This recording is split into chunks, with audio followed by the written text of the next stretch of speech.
Hello everyone, आपका एक बार फिर से वेलकम करते हैं आज के हमारे इस फ्रेश वीडियो पे। तो आज इस वीडियो के अंदर मैं आपके साथ डिस्कस करने वाला हूं quant infrastructure fund diet growth के बारे में। इसमें मैं आपसे डिस्कस करूंगा कि ये जो म्यूचुअल फंड्स है इसने पिछले 1 साल, 3 साल, 5 साल या फिर एनुअल रिटर्न क्या दिया है, आज के डेट में इसका एक एनएवी का प्राइस क्या है, ये कितनी स्टार रेटिंग म्यूचुअल फंड है, इसमें आप मिनिमम एसआईपी अमाउंट क्या लगा सकते हैं और इसका फंड साइज क्या है।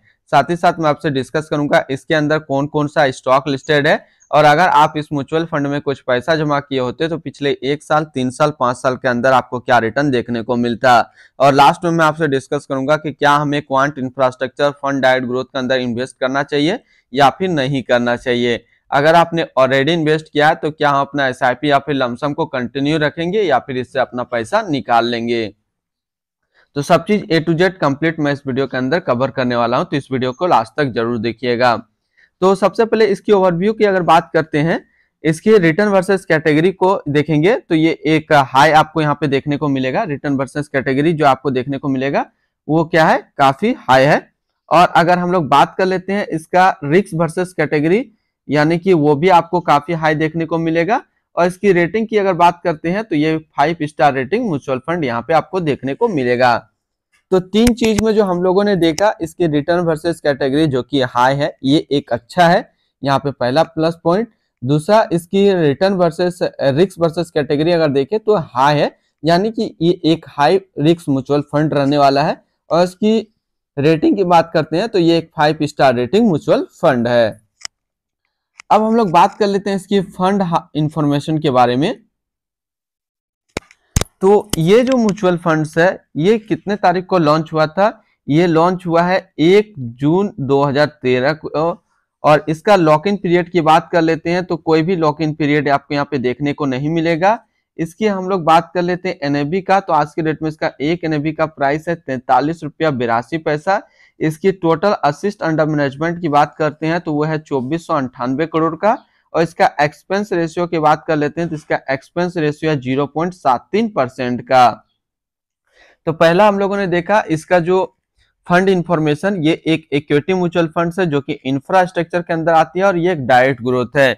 ये म्यूचुअल फंड स्टार्ट हुआ है 1 जून 2013 को। इसके अंदर कोई भी लॉक इन पीरियड नहीं है।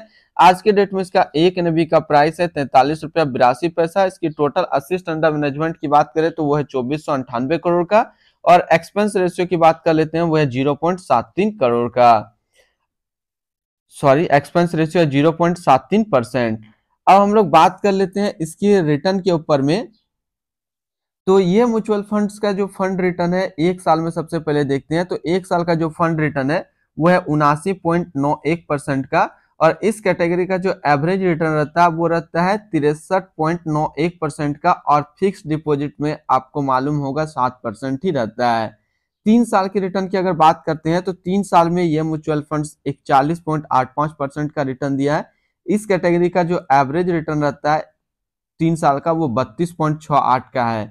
5 साल की बात कर लेते हैं तो 5 साल में ये म्यूचुअल फंड का फंड रिटर्न है 37.67% का। और इस कैटेगरी का जो एवरेज रिटर्न है वो है 23.35% का।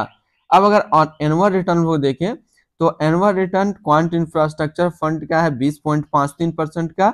और इस कैटेगरी का जो एवरेज रिटर्न है वो है 17.43% का। यानी कि यहाँ से अगर हम लोग देखें तो ये म्यूचुअल फंड अपने कैटेगरी एवरेज से भी ज्यादा रिटर्न निकाल करके दे रहा है, चाहे बात करें 1 साल का या बात करें 3 साल का या बात करें 5 साल का, ये हमेशा अपना कैटेगरी एवरेज से ज्यादा रिटर्न निकाल करके दिया है। अगर आप एक इंफ्रास्ट्रक्चर म्यूचुअल फंड्स की ओर देख रहे हैं तो फिर ये म्यूचुअल फंड्स आपके लिए एक अच्छा विकल्प है। अब हम लोग नेक्स्ट बात कर लेते हैं इसकी टैक्स इंफॉर्मेशन और एग्जिट लोड के बारे में। तो यदि आप इस म्यूचुअल फंड्स के अंदर अपना पैसा इन्वेस्ट किए हुए हैं और अपना यूनिट को 1 साल से, जो भी आपका म्यूचुअल फंड्स का यूनिट है उसको यदि आप 1 साल से कम टाइम तक होल्ड करेंगे तो आपको 15% का यहाँ पे टैक्स देना होगा। और अगर 1 साल से ज्यादा तक आप अपने म्यूचुअल फंड्स के यूनिट को होल्ड करेंगे तो 10% का यहाँ पे टैक्स इम्प्लीमेंटेशन लगेगा। अब एग्जिट लोड की बात कर लेते हैं।